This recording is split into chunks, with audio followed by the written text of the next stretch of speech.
Bueno, el tema que nos habían propuesto para el panel era ciudadanía y democracia. Yo lo primero que debería decir es que es un vínculo muy importante que existe entre democracia y ciudadanía, porque alude a dos elementos que se necesitan y se refuerzan mutuamente. A tal punto que no hay ciudadanía sin un ámbito democrático, es decir, no hay ciudadanía sin democracia, pero a su vez no hay democracia si ésta no es capaz de garantizar una ciudadanía efectiva.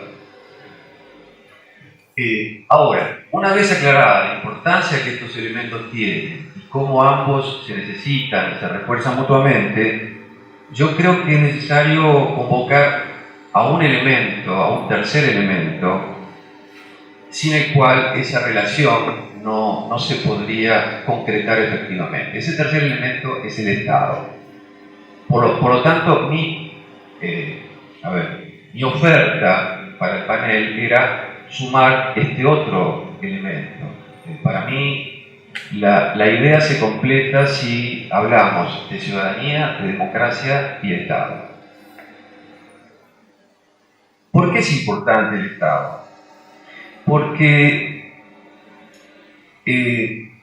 si bien la democracia es el único régimen que encierra una promesa de ciudadanía, la ciudadanía solo puede garantizarse de manera efectiva si existe un Estado que lo permita. Es decir, la democracia promete una ciudadanía, pero es preciso un Estado que torne efectivos esos derechos prometidos por la democracia.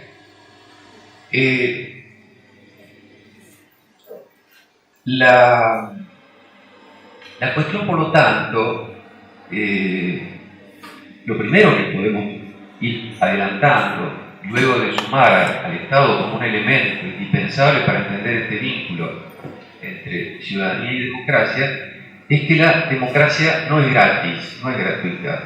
La democracia cuesta, porque hay que sostener derechos. Y para sostener derechos es preciso que exista un Estado que disponga de capacidad fiscal para respaldarlos. Esa es la justificación por la que no hay democracia sin Estado. Y la justificación proviene sobre todo desde el lado de lo fiscal. La literatura clásica ha sido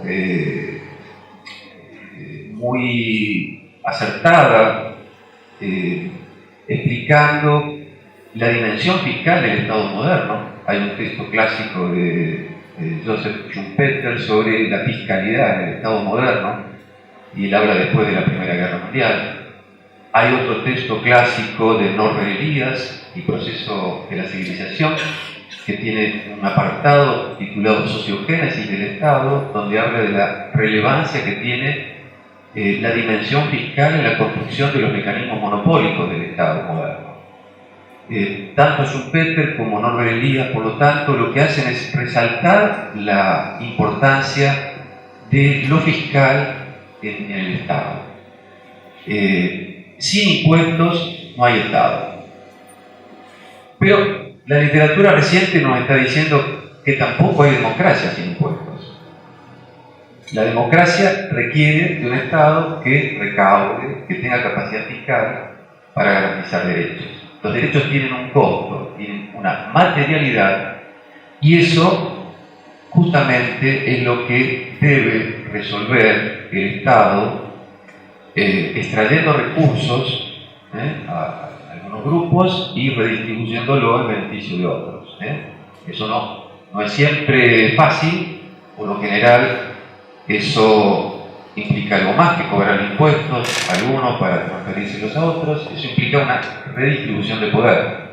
Y por lo tanto, la asignación de derechos, el reconocimiento de derechos y esta función del Estado respaldándolos es siempre una lucha política, es parte de una lucha política que los historiadores han retratado muy bien. Hay muy rica literatura, no solo Norbert Elias, los trabajos de Charles Tilly, etcétera, sobre la construcción del Estado, generalmente referidos a las sociedades europeas, son muy ilustrativos desde la historia acerca de cómo este proceso fue lento, conflictivo y nunca lineal ni armonioso, todo lo contrario.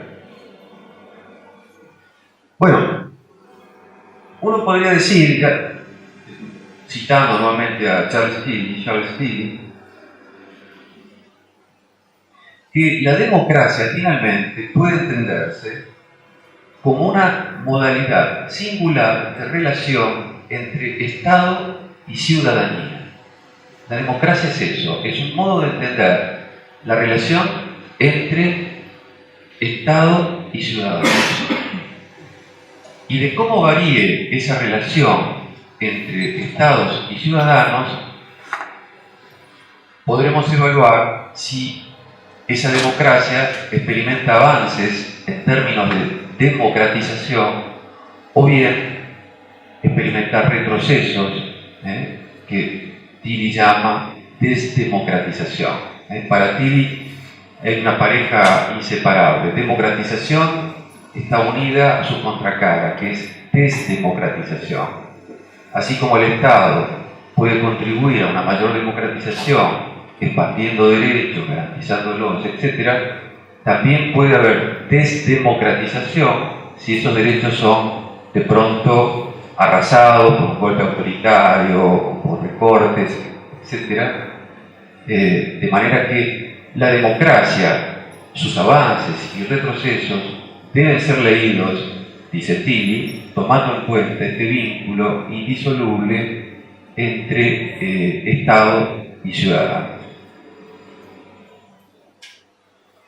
Una vez aclarado esto, que tiene que ver más con lo conceptual, lo que vemos es que estos tres elementos, democracia, ciudadanía y Estado, en nuestra región no aparecen, no se manifiestan del mismo modo en que la literatura clásica los describe cuando se ocupa de los países centrales.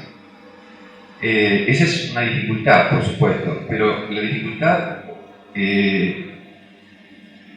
radica en que el hecho de que buena parte de la teoría predominante está basada en la experiencia singular de esos países centrales, tomar al pie de la letra y trasladar acríticamente esas teorías a nuestros territorios puede traer inconvenientes. Es decir, esas teorías dan por sentados procesos que no se registraron en América Latina. Entonces, muchos colegas han hecho contribuciones muy importantes alertando sobre las implicancias que puede acarrear el traslado de teorías elaboradas o inspiradas en la experiencia de las democracias fundadoras, cuando esas teorías describen realidades que no tienen necesariamente mucho que ver con lo que ha sucedido en nuestra región. Esos elementos, democracia, ciudadanía y Estado, se han combinado de una manera diferente en nuestra experiencia. Ahora, esto no representa un problema, que nuestra experiencia no repita lo que algunas teorías están diciendo, basadas en la experiencia de los países centrales, no es un inconveniente. Uno no debe alarmarse y creer que el hecho de no repetir o no replicar algunas instituciones del mismo modo en que se presentan en los países centrales es un signo de debilidad, un signo de atraso, un obstáculo. No, es simplemente nuestra particularidad, es decir, nuestra experiencia fue de otra manera, en otro momento, bajo otros contextos, pero el tema es cómo estar prevenidos frente al uso de algunas teorías que dan por sentado que muchas de esas instituciones, muchos de esos procesos también se han dado en nuestro territorio. Douglas North, que es uno de los padres del neoinstitucionalismo, fue premio Nobel de Economía hace 20 años más o menos, se ocupaba de instituciones y decía justamente que hay que evitar caer en el error de reproducir instituciones que funcionaron en otros contextos. Y dice, las instituciones viajan mal. Las instituciones viajan mal. Las instituciones, ciertos vocablos incluso, pueden tener, digamos, esa particularidad de reflejar una experiencia singular que se presenta como si fuera válida universalmente.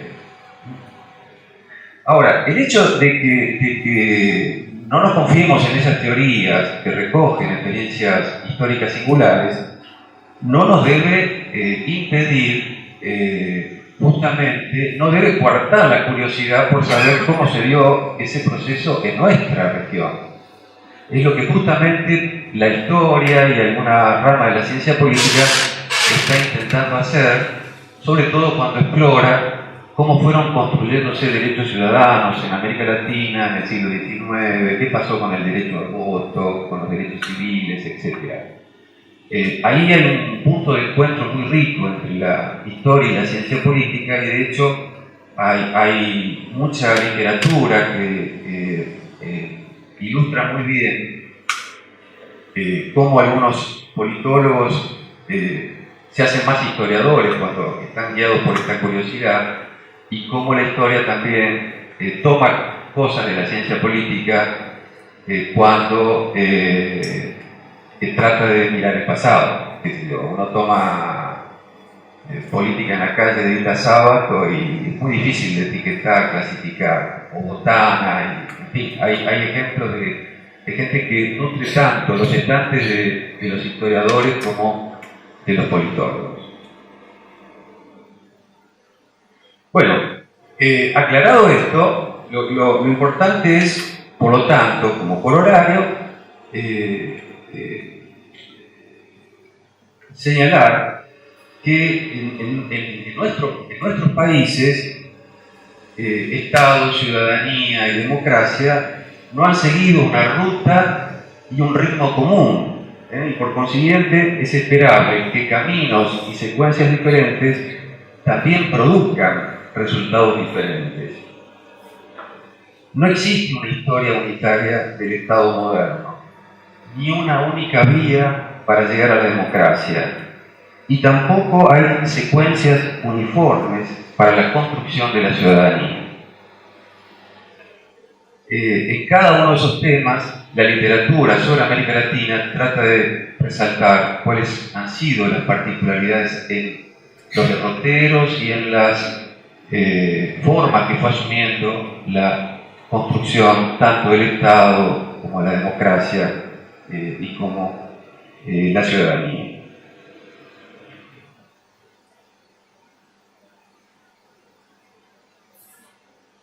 Para empezar con el Estado, bueno,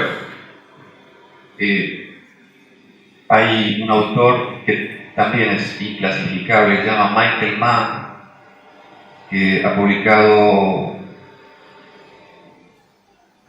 unos volúmenes así de gordos, muy ambiciosos, trabajos que abarcan varios países, periodos muy extensos, pero trabajos muy documentados.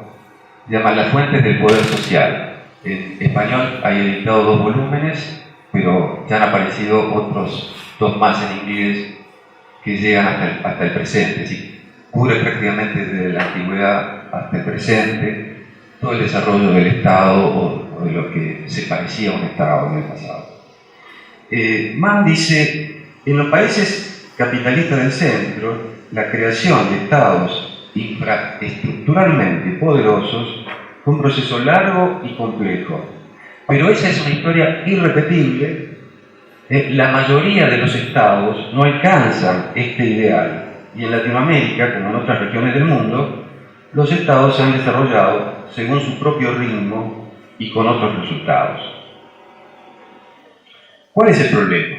El problema es que la teoría democrática predominante la que viene de Estados Unidos o de otros lugares que ascriben, en cierto modo, a esa orientación, dan por descontada la existencia de un Estado que en América Latina nunca fue construido plenamente. Es decir, hay un silencio en la teoría democrática porque no se alude en ningún momento al Estado. Pero ese silencio tiene que ver con el hecho de que el Estado ya existe y que ese Estado fue construido muy lentamente, garantizando el acceso a derechos civiles, luego la extensión del derecho político, el derecho a votar, etcétera, etcétera. Entonces, cuando nosotros importamos llave en mano teorías elaboradas en países donde esa experiencia estatal ya fue completada, lo que estamos haciendo es olvidarnos de un componente de la democracia sin el cual la democracia no podría efectivamente funcionar, que es el Estado, y que ellos dan por descontado, dan por existente. Sin embargo, como bien sabemos, en muchos países africanos el proceso de construcción de un Estado no se ha completado. En muchos países de América Latina el Estado existe, pero nunca dotado de esa capacidad infraestructural a la que alude Michael Mann. E incluso hay categorías nuevas que aluden a la existencia de estados quebrados, estados fallidos, estados fracasados, estados en los que el Estado no ha podido ejercer plenamente la soberanía sobre el territorio nacional, donde el monopolio de la violencia, que es una de las condiciones básicas para la existencia de un Estado, no está plenamente garantizada y asegurada. Entonces, el problema de ignorar al Estado en las definiciones sobre democracia tiene implicancias teóricas y prácticas, que ya vamos a ver más adelante.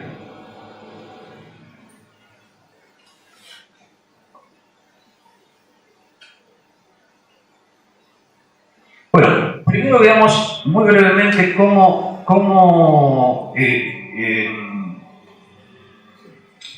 se han combinado Estado, democracia y ciudadanía en nuestra experiencia. Y así vamos a ir marcando algunos contrastes con lo que las teorías inspiradas en los países capitalistas centrales han señalado sobre estos temas.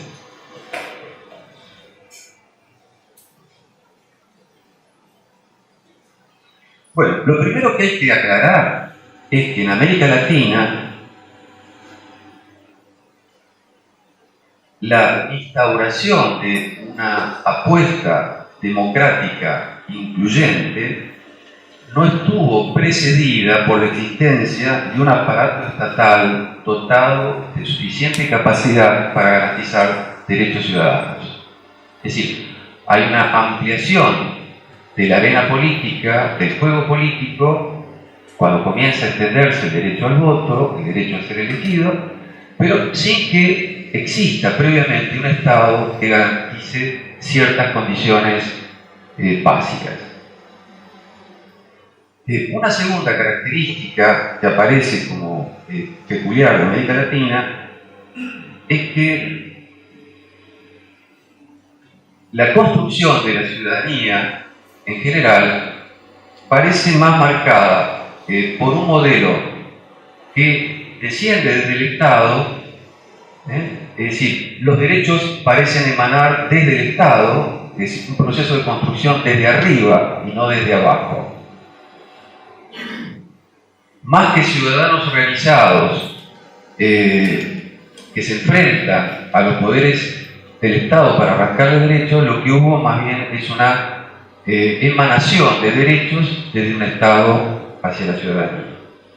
Y por último, lo que aparece como singular es que las secuencias que presenta el proceso de construcción de la ciudadanía no tiene el mismo carácter lineal y acumulativo que la literatura clásica le atribuye a ese proceso.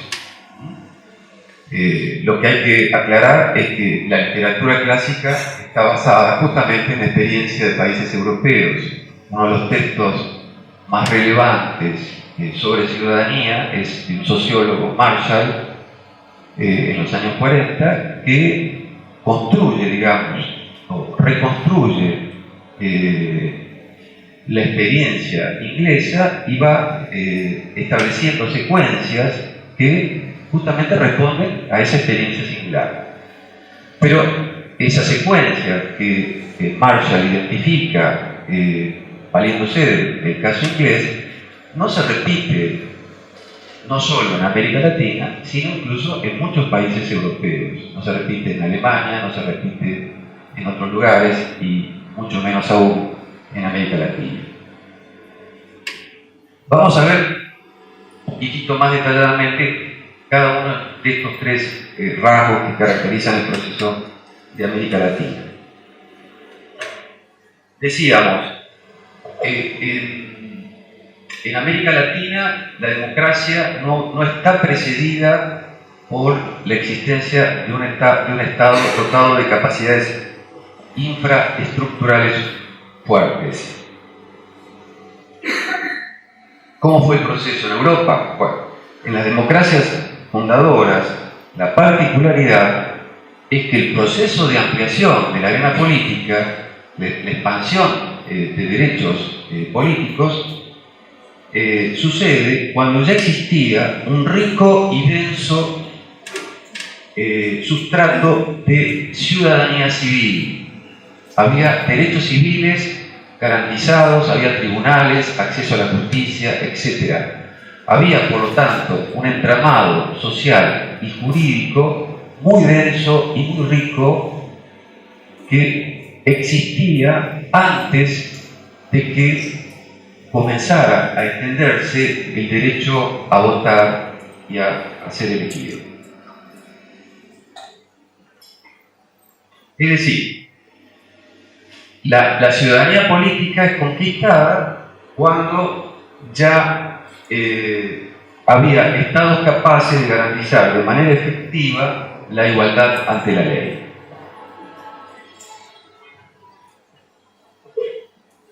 Esto no sucedió en América Latina. En América Latina, como muestra alguna literatura histórica incluso, lo que vemos es que los derechos políticos fueron reconocidos precozmente. Hilda Sábato, Marcela Ternavasio, etc. Han visto como en Argentina, en algunas provincias, ya en el siglo XIX existía el derecho al voto, mucho antes de que estuvieran plenamente garantizados derechos civiles. Y mucho antes de que hubiese tribunales, acceso a la justicia, igualdad ante la ley, etc.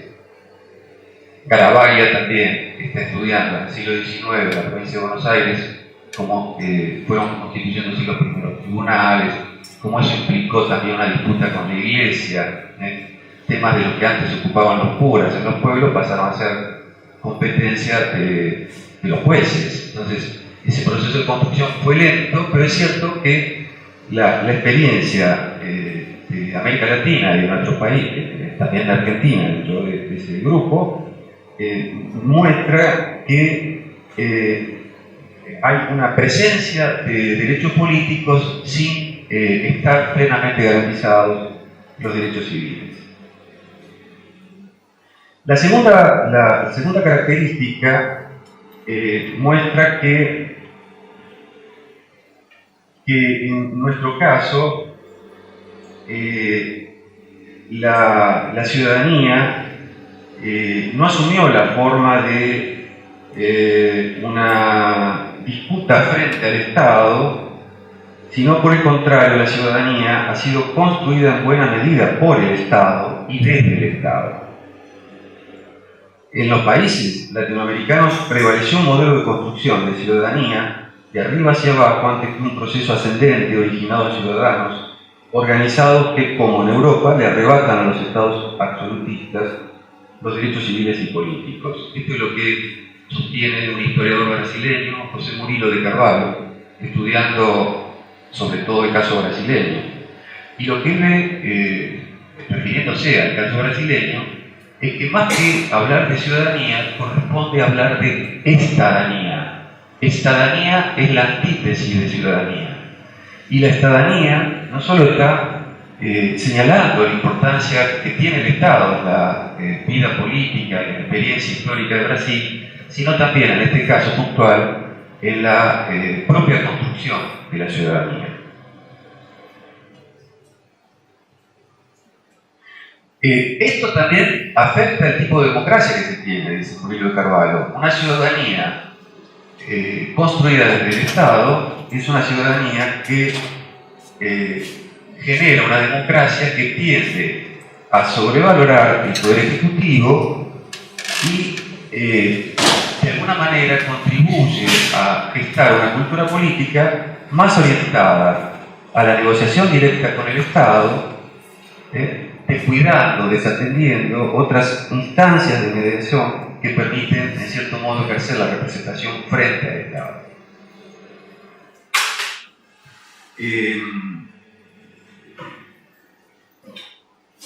Bueno, esta es una segunda característica que me parece importante y que también ha sido estudiada por nuestros historiadores cuando se han ocupado justamente del modo en que fue construyéndose el derecho a votar. Yo citaba recién los textos de Ternavalla, Hilda Sábato, bueno, hay trabajos de Leandro Gutiérrez y Luis Alberto Romero, que también se han ocupado de ver cómo el proceso de adquisición de derechos políticos asumió características muy singulares en nuestra experiencia. El derecho a votar existía, no era ejercido por diferentes razones, y lo que marca una expansión del voto a partir de la ley Centenio tiene que ver sobre todo con el hecho de que lo que antes era un derecho pasó a ser una obligación y que además venía acompañada del secreto, que justamente garantizaba un escenario liberado de la coacción que antes permitía el voto público. Entonces, un voto libre de la coacción, eso es lo que permitía el secreto, y un voto que ahora es obligatorio, de manera que es el Estado introduciendo un elemento coactivo el que permite esta expansión del voto que observamos a partir de la ley Centenio.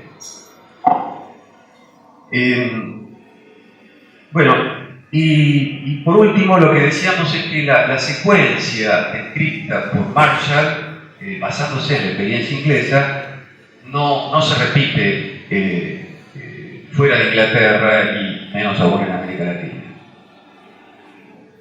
Bueno, no sé si todos conocen el texto de Marshall, pero la secuencia que describe Marshall es una secuencia que avanza desde los derechos civiles reconocidos en el siglo XVIII a los derechos políticos reconocidos en el siglo XIX y por último a los derechos sociales en el siglo XX. Esa es la secuencia: derechos civiles, políticos y sociales, y cada uno de ellos acompañado de nuevas instituciones destinadas a sostener y garantizar el ejercicio de esos derechos. Bueno, en América Latina, más bien lo que caracteriza el proceso de construcción de ciudadanía es discontinuidades, altibajos, y más que reconocer un proceso lineal y acumulativo como el que describe Marshall en Inglaterra, no solo no se repite esa secuencia, sino lo que dicen algunos autores, como Botana, es que entre nosotros los derechos no cobraron forma por acumulación, sino por exclusión. Es decir, la conquista de algunos derechos vino acompañada de la supresión completa o parcial de otros derechos. La experiencia argentina ofrece algunas evidencias de cómo fue este proceso de exclusión y de supresión de nuevos derechos al mismo tiempo que se incorporaban otros derechos nuevos. Pero a veces yo estudié en Brasil y sigo todavía un poco apegado a la literatura que conocí en mi experiencia allá. Los brasileños dicen Vanderlei Guilherme dos Santos es un politólogo, creo que ha hecho un texto clásico ya sobre la ciudadanía en Brasil. Dice: Los principales avances registrados en materia de derechos sociales en Brasil coinciden con periodos autoritarios. Periodos autoritarios en los que la incorporación de derechos sociales venía acompañada de la supresión de derechos civiles. Se suspendían derechos civiles, pero al mismo tiempo se garantizaba el acceso a derechos laborales, etc. Eso pasó en parte durante el régimen del gobierno revolucionario de Vargas, pero también durante el régimen militar instaurado con el golpe militar del 64, que duró hasta el 85. Y Mandalí Guillermo dos Santos dice, esto es lo que de alguna manera define o ilustra, en el caso brasileño, una estrategia bismarckiana, pensando en el canciller de Prusia, Bismarck, que para aquietar al movimiento socialdemócrata concedió derechos sociales. Las primeras pensiones, las primeras jubilaciones en el mundo fueron otorgadas en Prusia a fines del siglo XIX por Bismarck. La expansión de derechos sociales no estaba todavía acompañada de derechos civiles en el caso de Prusia, y lo mismo observa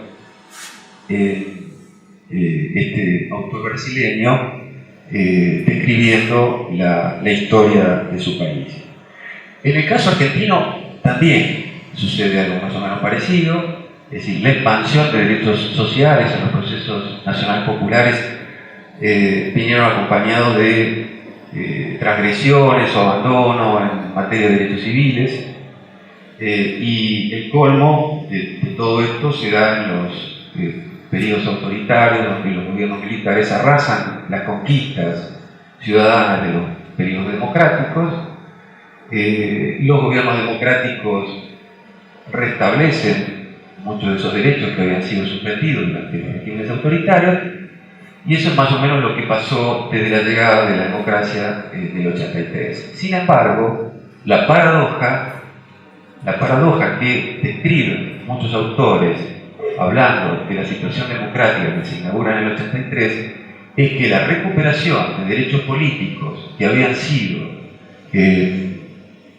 suspendidos, prohibidos, anulados durante el régimen autoritario vino acompañado de cierto deterioro de los derechos civiles, es decir, no está garantizado plenamente el acceso a la justicia y otros derechos civiles, pero también algunos procesos de ajuste que comenzaron a ponerse en marcha durante la etapa democrática deterioraron, precarizaron muchos derechos sociales que habían sido conquistados en las décadas anteriores. Entonces, la paradoja de la experiencia democrática inaugurada en el 83 es que el restablecimiento de derechos ciudadanos en materia política vino acompañado de un cierto deterioro de derechos civiles y de un desmantelamiento de derechos sociales.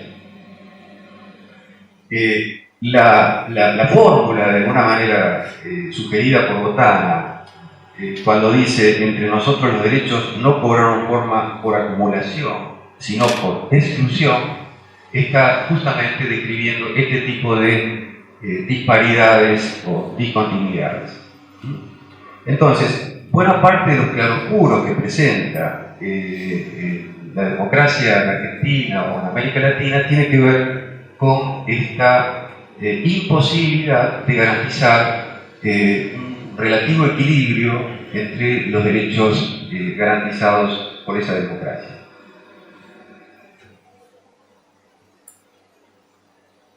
Bueno, ¿cómo ven? ¿Tendría que ir cerrando? ¿No? Ustedes hagan cara de que ya no da para más y te voy cortando.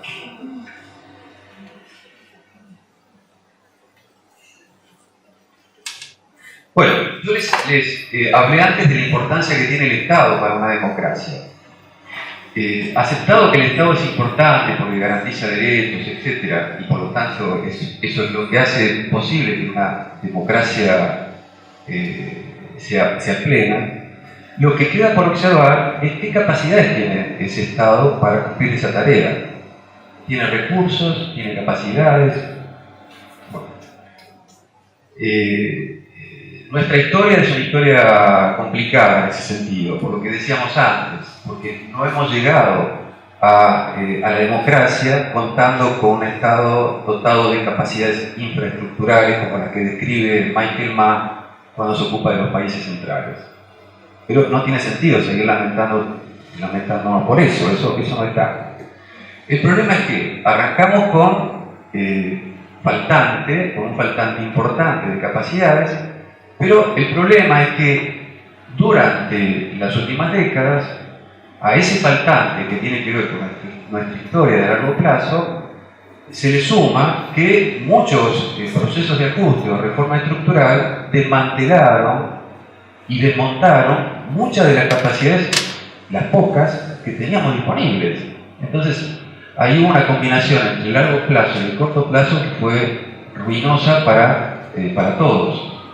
No había capacidades suficientes, pero las capacidades que habíamos logrado construir en un proceso largo, gradual y trabajoso fueron deterioradas, arruinadas y desmanteladas, sobre todo por los procesos de ajuste neoliberal.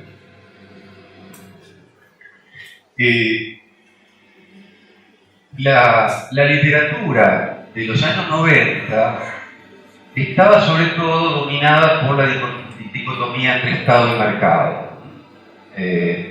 Esa es parte de la discusión que se inicia en los 80, pero que sobre todo se materializa en la década de 90, cuando se instala la idea de que cuanto menos Estado, mejor. Incluso algunos sugerían que había una ecuación de suma cero, que hay una cantidad, cuando hay una ecuación de suma cero, se está sugiriendo que hay una cantidad de poder finita, limitada, y por lo tanto cualquier aumento de poder de una parte siempre viene acompañada de una disminución de poder de otra parte. El discurso neoliberal funcionaba sobre una ecuación muy simplista, pero muy efectiva, que sugería que cuanto más Estado, menos mercado, menos sociedad civil y también menos democracia. Entonces, nos dejaron con menos Estado, pero la experiencia indicó que no teníamos mejores mercados, que aún un mercado eficiente necesita un Estado que regule, que coordine, etc. Y que tampoco tuvimos mejores democracias, porque muchas de las tareas que antes hacía el Estado, garantizando el acceso a bienes públicos y derechos ciudadanos, fueron privatizados. Como decía Norbert Lechner, no solo se instaló una economía de mercado, sino una sociedad de mercado que de alguna manera promovió otro tipo de sociabilidad y que dejó de lado otras instancias de coordinación que eran necesarias y que el tiempo fue, digamos, mostrándonos la importancia que tenía. Lechner tenía frases así muy breves, pero muy potentes. Y decía, en menos de una década, América Latina pasó de descubrir al mercado a redescubrir el Estado. Es decir, en los años 90 hubo un redescubrimiento del Estado que no se notó, sobre todo en el orden político, en el orden práctico, pero sí a nivel teórico. A nivel teórico, los años 90 fueron años en donde comenzamos a percibir una revalorización del Estado, pero no solo como actor económico, no solo como actor social, sino también como una pieza indispensable para la democracia. Es decir, el giro teórico que comienza a mostrar los años 90 tiene que ver con esto, con la idea de que el Estado no solo es necesario para orientar, regular los mercados, no solo es importante para garantizar algunas tareas que si no las hace el Estado no las hacen los particulares, sino que el Estado también es importante para sostener una democracia, como sustento de una democracia. Bueno, la literatura La literatura de los años 90 es muy rica en ese sentido. Aunque la política y las políticas públicas fueran en otra dirección en esos años, la teoría estaba gestando un enfoque que de alguna manera alcanzaría su punto máximo de expresión en el nuevo siglo, con las experiencias que comienzan a iniciarse en el nuevo siglo, cuando se inicia todo un periodo llamado post-neoliberal, pero también a nivel teórico, aquellas cosas que se venían insinuando acerca de la importancia del Estado para una democracia se materializan en documentos y organismos que hablan de la significación y la relevancia del Estado para una democracia. Bueno, el autor que más contribuyó a instalar esta idea de que el Estado es importante para una democracia es Guillermo O'Donnell. Guillermo O'Donnell, bueno, es un politólogo muy conocido en Argentina, pero es un politólogo ampliamente conocido fuera de Argentina.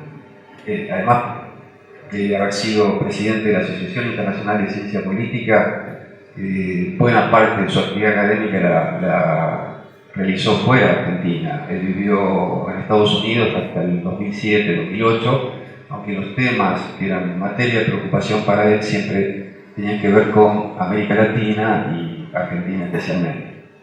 Lo que sugiere O'Donnell en un pequeño texto del año 93 es que tenemos democracias en el sentido de que votamos periódicamente y elegimos a nuestros gobernantes pacíficamente, sin matarnos.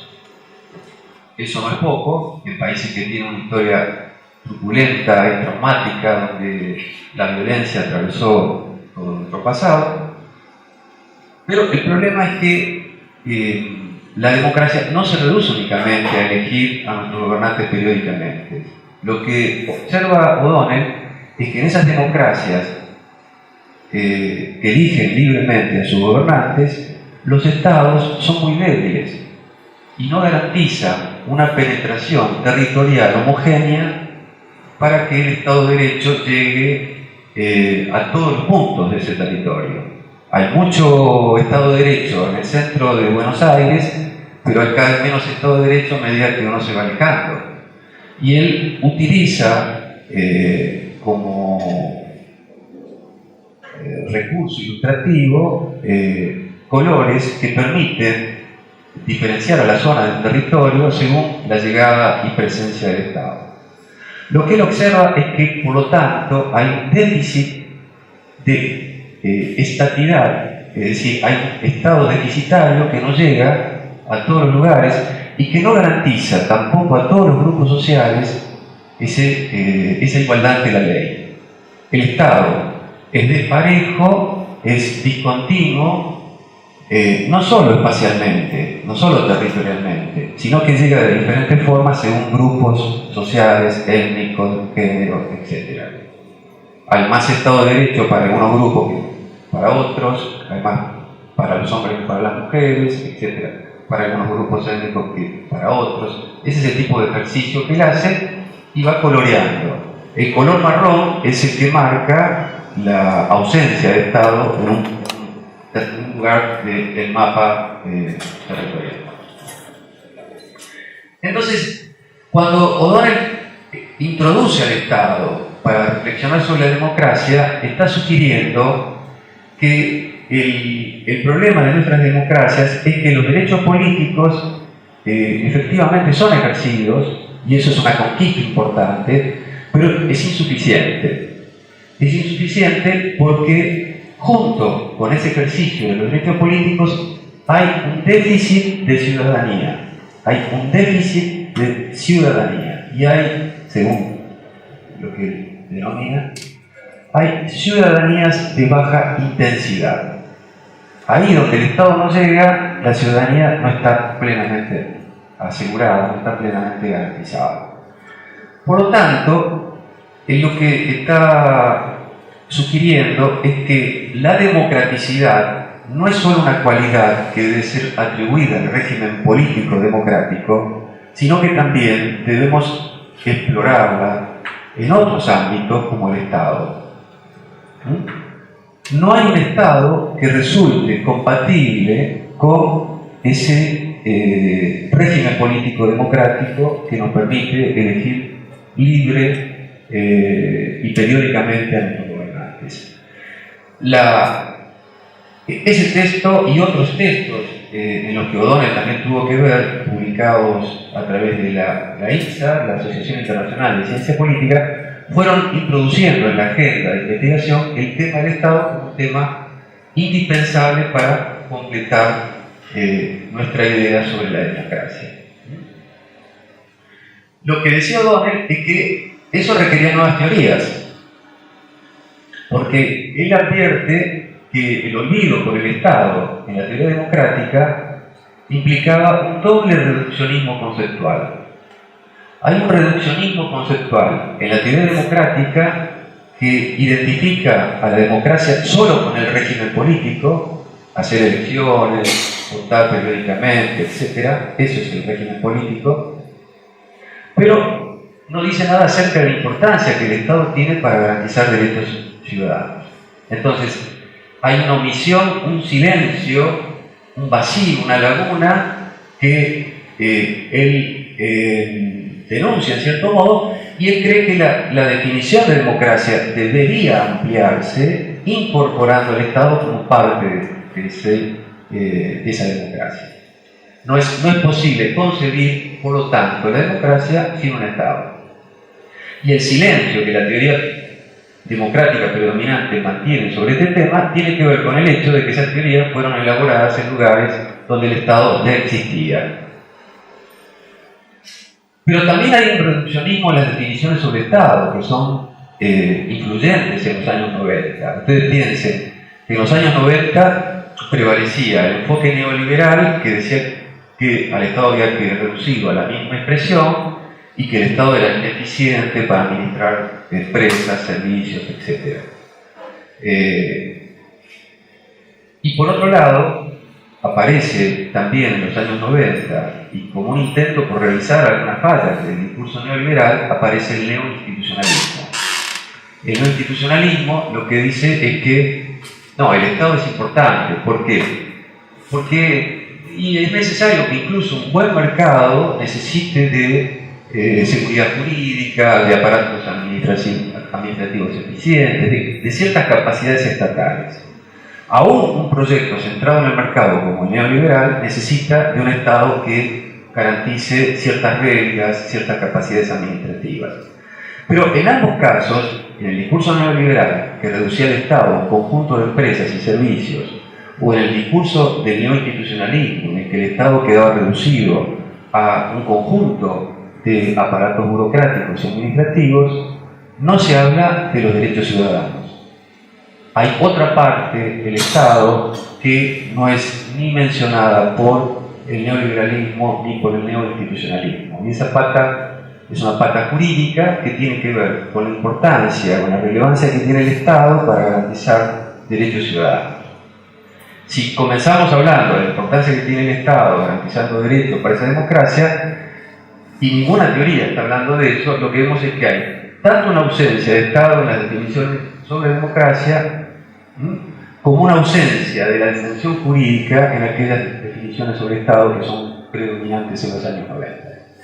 Ese es un diagnóstico que fue muy tomado en cuenta, que todo el mundo recogió, pero que comenzó a traducirse en documentos de mayor circulación y de mayor influencia, sobre todo en el nuevo siglo. El diagnóstico de O'Donnell sirvió de fundamento teórico para el informe del Programa de Naciones Unidas para el Desarrollo, llamado El Estado de la Democracia en América Latina, que se publicó en el 2004 y que sugería que una cosa es tener una democracia electoral y otra cosa es tener una democracia de ciudadanía.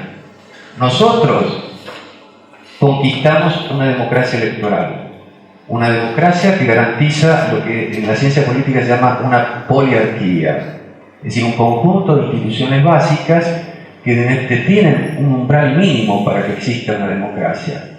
Sin embargo, es un umbral mínimo que es necesario, es insuficiente. Porque hasta tanto no se garantice ciudadanos gozando de derechos efectivos, esa democracia va a seguir siendo una democracia incompleta. El camino que queda, por lo tanto, por delante es cómo avanzar desde una democracia electoral a una democracia de ciudadanía.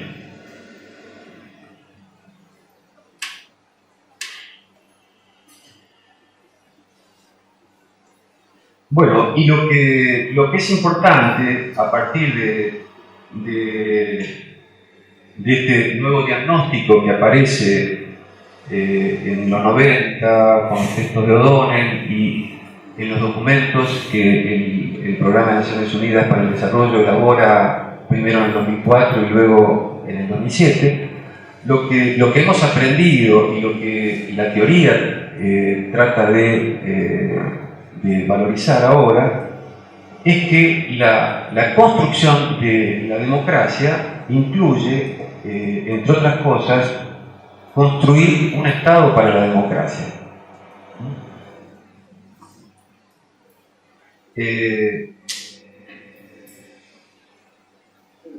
Y que la construcción de un Estado es también parte de una tarea democrática. Y que esa tarea no se debe dar por descontada. La literatura sobre la transición democrática fue muy optimista, imaginando que el restablecimiento de la vida política, las elecciones y todo eso generaría por sí misma, digamos, una dinámica que nos permitiría garantizar ciudadanía, etcétera, etcétera. Lo que fuimos descubriendo es que faltaban otras cosas. Y la experiencia, de alguna manera, fue indicando que puede haber estados sin democracia. De hecho, puede haber estados autoritarios. O'Donnell alguna vez habló de estados burocráticos autoritarios para referirse a los gobiernos militares de Brasil y Argentina de los años 60. Puede haber estados sin democracia, pero no puede haber democracia sin Estado, por las razones que antes les invoqué. Bueno, creo que hablé una barbaridad. Tengo más para decirles, pero paro por acá. Gracias por la paciencia y bueno, quedo a disposición de ustedes para dialogar sobre esto. Gracias.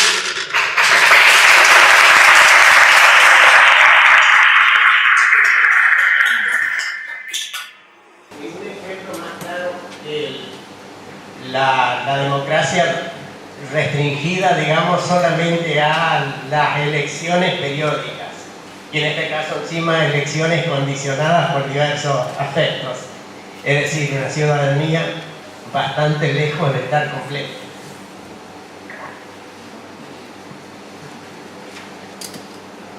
Sí, coincido con usted. En algunos casos ni siquiera llegan a ser democracias electorales ni cubren las exigencias que estos autores consideran mínimas. Cuando hay situaciones que en la ciencia política llaman de cancha inclinada, si no hay competencia electoral, no hay alternancia y rotación en el poder. Formosa es de las que todavía no han tenido alternancia desde la llegada de la democracia en el 83. No, y con un gobernador actual que lleva su sexto periodo, claro, más dos en los que fue vicegobernador. Bueno, la alternancia no es un requisito para que un régimen sea considerado democrático. Ahora, la falta de alternancia le resta oxígeno, para decirlo de una manera elegante, a la democracia, porque eso le da vitalidad. Y para algunos sí es una condición. Hay autores como Bobbio que hablan, no hablando de Formosa, pero sí hablando de la Italia, cuando Italia era gobernada por gobiernos de la democracia cristiana, era también gobierno sin alternancia. Bobbio decía la alternancia le daría más vitalidad al sistema político italiano, porque bueno, estas cosas que pasan, si cambian los gobiernos, el nuevo gobierno puede realizar algunas cosas que hizo el anterior, pero si sigue el mismo partido en el gobierno y además en este caso la misma persona, es casi imposible esperar que se revise algo o alguna desprolijidad que haya quedado pendiente. Hay un riesgo, al margen de eso, hay un riesgo en que los sucesivos triunfos electorales lleva también a que el poder legislativo se convierta en una simple escribanía. Porque, por ejemplo, en este caso, el partido en el gobierno tiene 2/3 de diputados en su legislatura, con lo cual hace muy difícil un control de la oposición, siquiera en ese ámbito. Bueno, hasta la elección de diciembre, del año pasado, había creo que 6, 7 distritos electorales que no habían tenido ninguna alternancia todavía en Argentina. Lo que varió es lo de Jujuy, que tampoco había tenido como famosa alternancia. Pero bueno, era un número importante, porque sobre un total de 24 distritos electorales había casi un tercio de distritos que nunca habían concretado una rotación, una alternancia, con todas las implicancias que usted señala y que yo comparto, ¿no? Porque hay dos temas. Por un lado, la reelección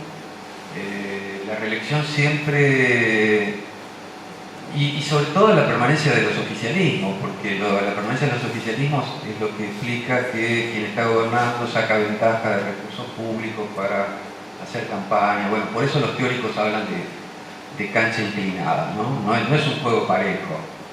En provincias donde el empleo público ocupa un lugar importante dentro. El 60% del electorado está en el empleo público y gente que es depositario de planes sociales. Eso le quita totalmente. Y donde los medios de comunicación a veces están controlados por la misma familia que gobierna, etcétera, etcétera. Por si faltara algo, existe la ley de Lehman, que es otra perversión del sistema democrático. Bueno, nosotros la padecimos también, pero la hemos superado, por suerte. No, en esos casos la ciencia política hoy está ya no solo preocupándose por lo que sucede después de las elecciones. A ver, si uno, la mayoría de ustedes son de historia, supongo. Si uno mira, digamos, en perspectiva histórica, lo que hemos logrado no es poco. Ustedes piensen que venimos una historia muy turbulenta, donde en el pasado había partidos proscriptos, candidatos que no podían postularse, o elecciones que luego no eran efectivas. Conocimos de todo. Perón proscripto, el justicialismo y el Partido Comunista proscriptos. Alguna vez Andrés Framini ganó en la provincia de Buenos Aires la gobernación, no pudo asumir porque hubo prácticamente un planteo militar, creo que en la época de Frondizi. Entonces, esas situaciones hablaban de democracias que no llegaban a garantizar un piso mínimo. Ahí la idea de poliarquía que sugiere Robert Dahl no estaba asegurada. Si nosotros evaluamos nuestra experiencia democrática en el orden nacional, no cabe duda de que el avance es importantísimo y que efectivamente están garantizadas esas condiciones poliárquicas que exige Robert Dahl cuando habla de un régimen político democrático. Rotación, diversidad de fuentes de información, etcétera, etcétera. El problema es que eso se hace un poquito más difícil reconocerlo cuando uno desciende al nivel subnacional. La teoría democrática había descuidado el orden subnacional. Y otra de las novedades, así como decíamos en los años 90 y sobre todo a partir del nuevo siglo, la teoría democrática empezó a asignarle más importancia al Estado, la teoría democrática ahora también está asignando mucha más importancia, más relevancia al nivel subnacional. ¿Por qué? Porque si bien algunas condiciones poliárquicas son garantizadas a nivel de una democracia nacional, lo que pasa a nivel subnacional termina afectando la calidad de la democracia nacional. Hay vasos comunicantes entre el nivel subnacional y el nivel nacional. los senadores que provienen de muchas de estas provincias, que no han atravesado por una experiencia de alternancia o que vienen de prácticas políticas más o menos ajustadas a lo que usted describió, trasladan esos códigos y esas prácticas y esa cultura política a los organismos del orden nacional. Son parte del Senado Nacional, son parte de la Cámara de Diputados Nacional, por lo tanto no es verdad que no haya conexión, que no haya comunicación entre uno y otro nivel. Esto es también uno de los temas que incorpora O'Donnell en algunos de sus escritos, señalando una agenda de investigación que debe incluir al nivel subnacional como un aspecto importante para entender cómo funciona la democracia. Para entender una democracia, hoy no basta solamente saber qué pasa en el Congreso Nacional, cómo se elige un presidente, sino también tenemos que prestar más atención a estos procesos que se dan en el orden de la provincia. Bueno, para terminar mi ya larga intervención, quiero decir que este tipo de falencias en el ejercicio de la democracia se traslada después a la legislación y aún después es mucho más difícil modificarla. Traigo a ejemplo precisamente las reformas constitucionales de Formosa. La de 1991 fue una reforma muy bien planeada, muy bien preparada, muy bien instituida, que significó para Formosa grandes avances, grandes logros en términos institucionales.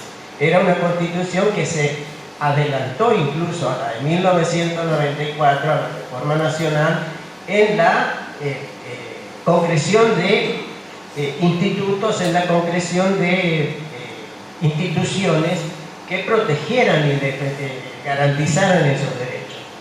En el 2003 se reformó nuevamente la Constitución y debe ser, casi me animo a asegurarlo, lo peor que uno puede imaginarse en términos constitucionales, porque solo tuvo como norte la reelección indefinida de todos los cargos y la concentración de todo el poder en los poderes ejecutivos, provincial y municipal. Una verdadera pena. Ese es el otro aspecto, ¿no? Decíamos hace un rato, retomando un poco lo que usted está planteando sobre el caso de Formosa, que es una conquista tener elecciones, etc. Algunos autores dicen, eso que antes constituía un problema para América Latina ya no lo es. El problema, por lo tanto, no radica ahora en el momento electoral, sino en lo que pasa después de las elecciones. Y lo que pasa después de las elecciones tiene que ver con cómo se ejerce ese cargo para el que uno fue electo democráticamente.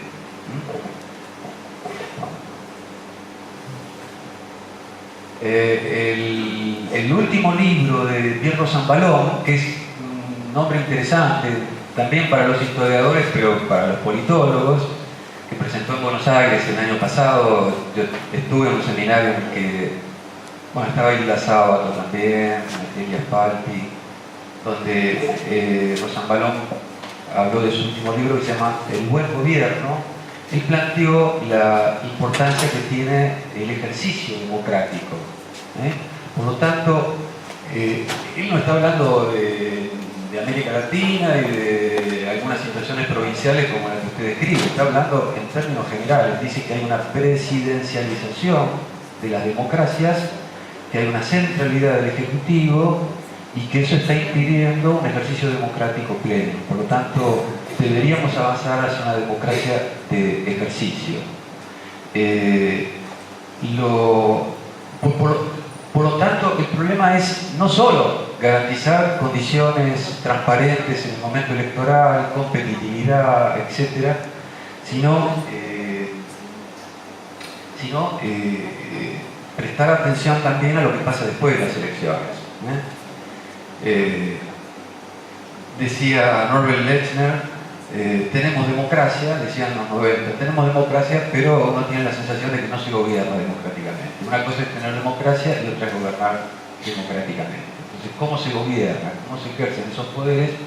es parte de una discusión también pendiente, y yo mencioné deliberadamente a Rosa Palón para mostrarles que no es solamente un problema latinoamericano, que sistemas como el francés, que es un sistema que se cuidó de evitar la llegada de, digamos, de presidentes fuertes, etcétera, y donde el Parlamento estaba destinado a ocupar un lugar central, se fue desplazando gradualmente a una democracia más ejecutivista, digamos, donde el presidente es el que tiende a prevalecer sobre los otros poderes.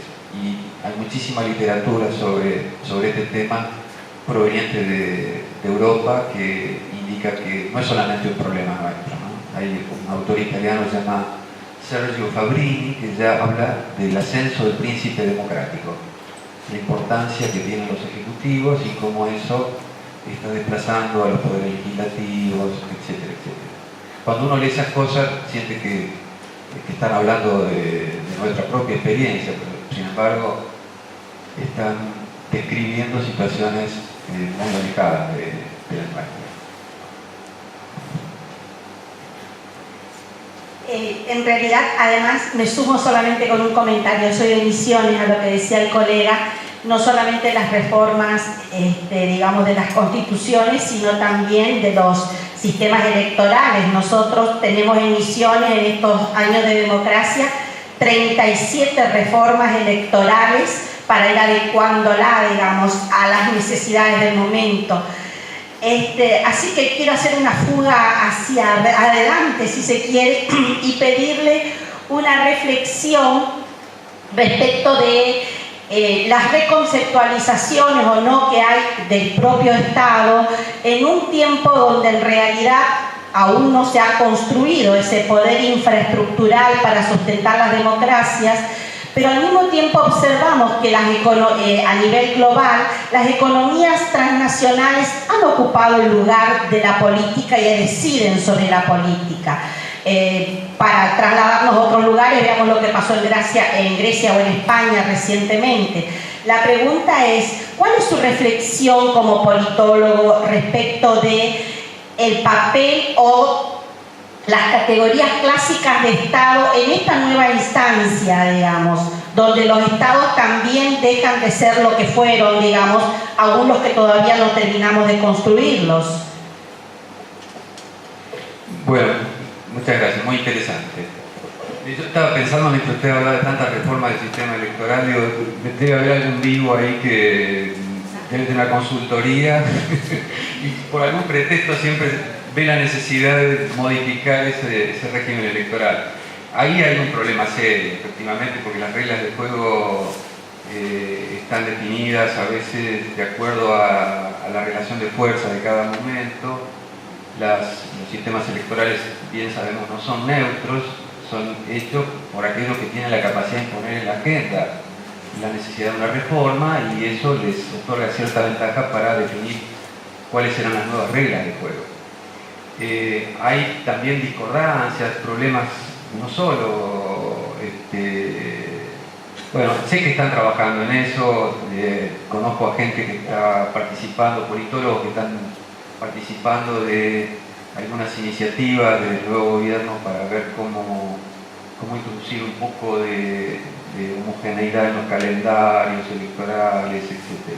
No sabemos bien qué va a resultar de eso, pero sé que es materia de debate y que está en la agenda pública, no solo está en la agenda pública, sino también en la agenda gubernamental ahora. Y lo que usted dice acerca del Estado yo lo comparto, es decir, el Estado es mucho más,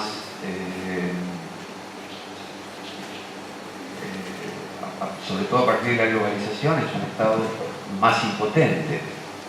Lo que no significa que el Estado no tenga cosas para hacer todavía.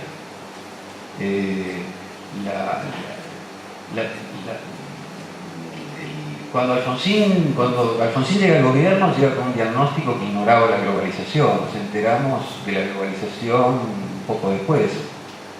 Y descubrimos que ya no solo había golpes militares, sino golpes de mercado, que algún capital financiero que, además de ser especulativo, es anónimo, volátil, sensible, que puede tumbar gobiernos. Ahí empezamos a tener algunos indicios de que el mundo era otro. Después supimos, sobre todo en los textos que aluden a la globalización, que uno de los componentes decisivos de la globalización es justamente la globalización financiera y esta capacidad que tienen los capitales de fluir libremente en un mundo, pero ahora favorecidos por dispositivos tecnológicos que permitan que ese dinero fluya electrónicamente, simplemente apretando una tecla uno puede transferir dinero, hacer operaciones, sacar capitales de un país y mandarlos a otro. Entonces hay un componente novedoso. Marx y Engels hablaban de la mundialización como algo inherente al capitalismo en el manifiesto comunista. Lo que no habrán soñado nunca los pobres, que el capitalismo podría funcionar sobre la base de estos soportes tecnológicos que permiten que las operaciones se hagan en unidad de tiempo real. Entonces eso introduce una complejidad. Las cifras que dan los estudiosos son apabullantes. En un día circula en el mercado financiero global el equivalente a la totalidad de las reservas de todos los bancos centrales del mundo. Es un dinero virtual, artificial, como se quiera llamar, pero es un tipo de capital que finalmente impacta sobre la economía real y que también impacta sobre las democracias. Entonces, buena parte de la literatura clásica que hablaba del papel del Estado o de la autonomía de los gobernantes electos en un régimen democrático han tenido que revisar esto. Habermas, que es uno de los filósofos más interesantes, refiriéndose a veces al impacto de la globalización sobre el Estado y la democracia, decía que vieron que se habla siempre del deterioro de la capacidad adquisitiva del salario, que es algo que por ejemplo está pasando ahora, ¿no? Cuando el salario ya no nos ofrece la misma capacidad de adquirir lo que veníamos adquiriendo antes. Bueno, él traslada esa metáfora a las urnas, al voto. Con la globalización hay una pérdida de capacidad adquisitiva de las urnas. Lo que voten los griegos en un momento determinado no tiene mucho que ver con lo que los gobiernos después van a definir, van a decidir, porque finalmente Grecia está estrangulada por el poder financiero de los países europeos que alguna vez contribuyeron a su endeudamiento, ¿no? Entonces ahí hay lógicas muy desconectadas entre sí, que hablan no solo de una pérdida de potencia de la propia democracia, de la importancia del voto para definir políticas, sino también de una inevitable pérdida de autonomía de los estados. Ahora, yo recién mencionaba el ejemplo de Alfonsín. Alfonsín llegó con un diagnóstico desactualizado. No contemplaba que el mundo era otro, confiaba en que el solo hecho de haber recuperado la democracia iba a bastar para que los acreedores externos condonaran la deuda nuestra. No razonaban con esa lógica, pensaban con el bolsillo, no con el corazón, como dijo uno de sus ministros. Pero después vino Menem, que aplicó un diagnóstico que asumía la existencia de la globalización, pero desde un discurso, si se quiere, más perverso, más cínico, en el sentido de que la aceptación de que la globalización ya era un hecho inevitable condujo a aceptar resignada y pasivamente que no se podía hacer nada frente a eso. Entonces, a diferencia de lo que sucedió en otros lugares de América Latina, donde el Estado tomó nota de que había una globalización financiera, de que había actores poderosos, que había otra lógica de funcionamiento del mundo, pero al mismo tiempo introdujo mecanismos que actuaban como filtro y que permitían regular ese intercambio entre el adentro y el afuera de una manera que permitía proteger a los ciudadanos, a los mercados, etc.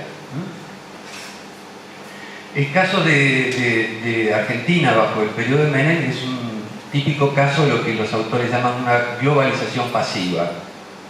Nos globalizamos porque el mundo es globalizado y no hay nada que hacer frente a eso.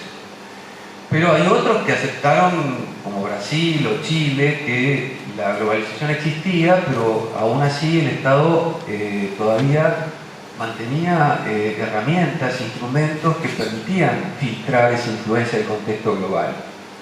Ahí la globalización es activa.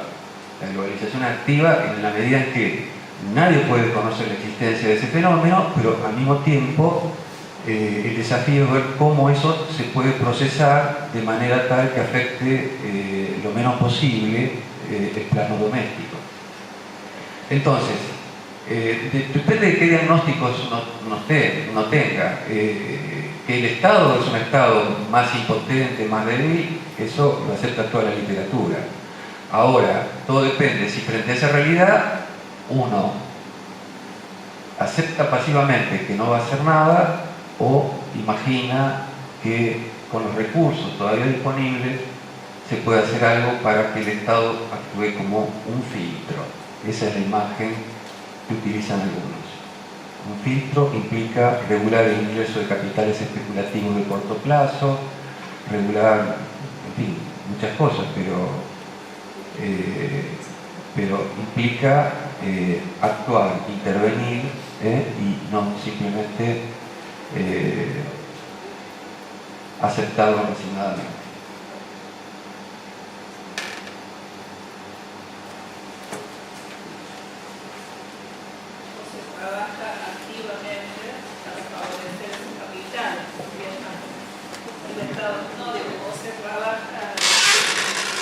O se trabaja más activamente para favorecer esos capitales, que sería un poco el escenario actual, ¿no? Porque el dinero es virtual, pero los dueños, digamos, no son tan virtuales, digamos, ¿no? La globalización afecta a todos los estados, incluso a los más poderosos, porque si el ejemplo que dan los economistas de que en un día circula tanto capital financiero como la suma de todas las reservas de los bancos centrales, eso significa que si esos capitales decidieran ir contra un gobierno no solo latinoamericano, sino un gobierno europeo porque cambió de signo político, ellos también estarían expuestos a esos chantajes y a esos inconvenientes. Ahora, que eso es un condicionamiento, eso no cabe duda. Es un condicionamiento muy serio, muy serio. Yo he escuchado hablar a gobernantes de Europa planteando que las herramientas que a veces tiene el Estado frente a esos desafíos equivale a tirarle flechas a un misil, más o menos. No se puede detener, pero de todas maneras quedan cosas por hacer y creo que el Estado no ha desaparecido por completo.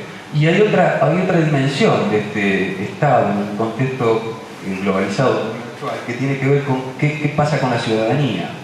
Bueno, muchos imaginan que la ciudadanía también está cambiando y que hay una superposición de ciudadanía cuando uno no solo tiene un documento que sirve en este territorio, sino cuando vive en un país que participa de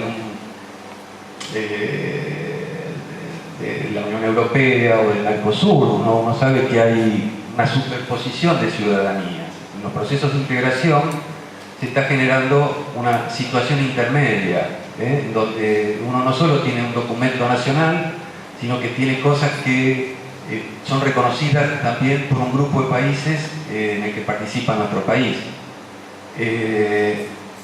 No estamos avanzando hacia una ciudadanía cosmopolita como la que anunciaba Kant en La Paz Perpetua, pero hay una situación de ciudadanía diferente que tiene que ver con estas nuevas realidades creadas por procesos de integración regional, pero también por un escenario global que crea otras posibilidades.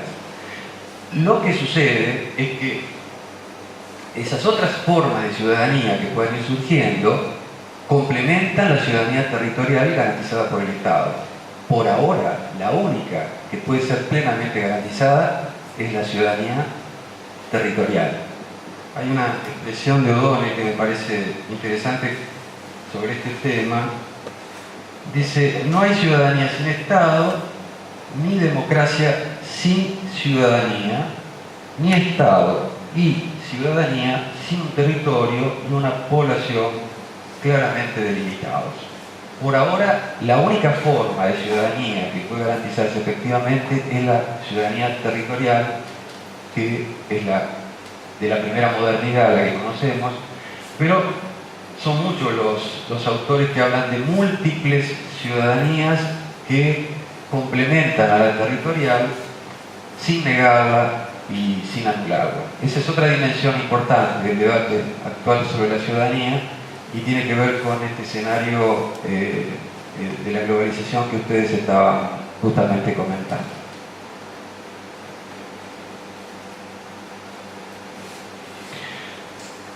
Bueno, si no hay más preguntas, les agradezco mucho la atención. El hecho de haber permitido que la actividad de ayer se corriera para hoy, la verdad estoy muy contento de que no se haya frustrado finalmente la actividad del panel. Lamento sí no tener a mi lado a Gerardo, que es un especialista y un reconocido colega uruguayo, y también agradecerles a ustedes la invitación. Les deseo además mejores los éxitos para esta actividad y que sigan trabajando para que nuevos encuentros se hagan en los años sucesivos. Así que muchas gracias.